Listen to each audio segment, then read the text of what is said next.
Welcome to Two Beard Gaming. My name is Lord Shmub. This is my review of G-Darius HD on Nintendo Switch. All that know me are aware that I am a Darius fan, with Gaiden being my favorite.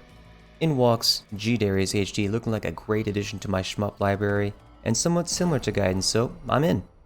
The original arcade game was also released on PlayStation 1 and 2 in addition to PC.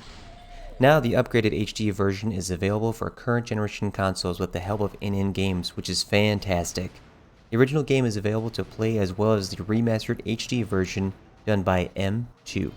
My focus for this will be on the HD version, so let's dig in. First impressions were great, as you can see by our video on YouTube.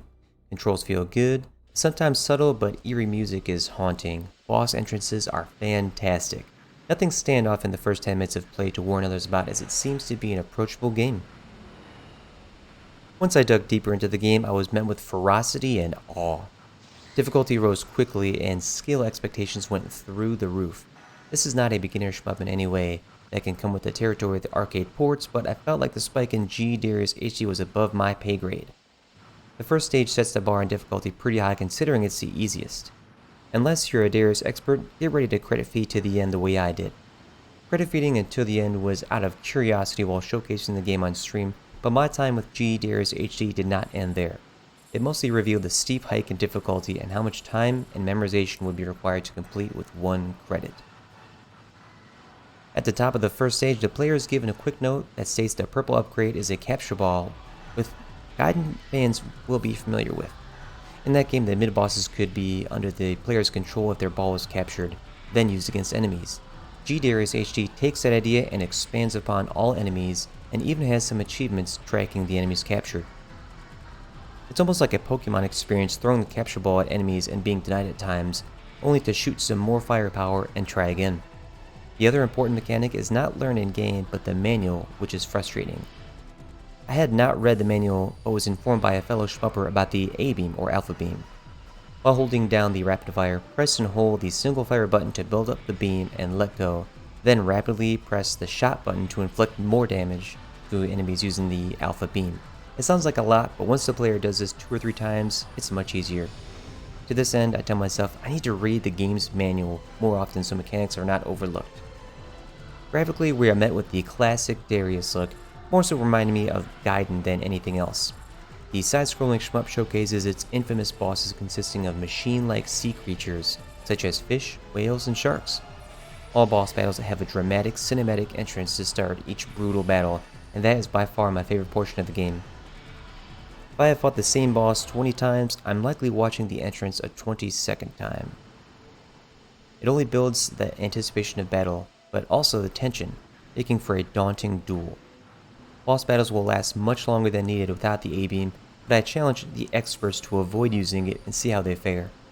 Backgrounds are full of interesting moving parts, such as the underwater bullet train or enemies that will eventually move to the foreground. All aspects, including the twisting camera, bring such an arcade feel to the game. I can't help but picture me playing this in an arcade one day. It all feels like a familiar Darius experience, but I'm okay with that. What sticks out most to me in the controls department while using a Pro Controller is the vibration. It's insane during the intro to levels, outro to levels, boss entrances, and while showing scores at the end of a run. It cannot be turned off to my knowledge, but it's not a problem when I switch to my arcade stick. Directional movements are tight and attacks are reactive to the touch. I don't see or feel any issues here. Whether it be to build hype or tension, the music in some stages takes time to begin. The players love the sweet sound of rapid fire and enemy explosions. Once the music kicks in, we're now in tune with the game and can enjoy it to the fullest. Other times, such as boss battles, the music is sporadic and will stop, again to only hear the sound of fire. It's different than most shmups I can say I've played, but it's not a bad thing. Confirmed, it does add tension and some scary feels, thinking the boss will take forever to beat, or I will perish due to lack of memorization of their moveset or my forgetfulness of the capture mechanic.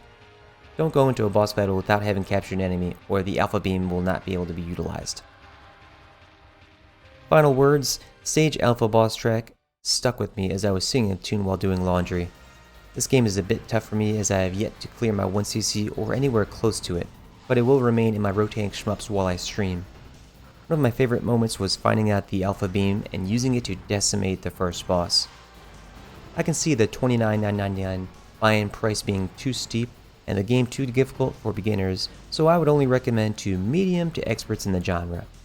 I would say put Darius Cosmic Collection Arcade on your wishlist, as that is $44.99, and I believe that went on sale in the UK at one point, and includes Darius games across 7 titles. 4 games across 7 titles, including Gaiden. This is a good game, and this has been a review by myself, Lord Shmup, for twobeardgaming.com. Thanks, and take care.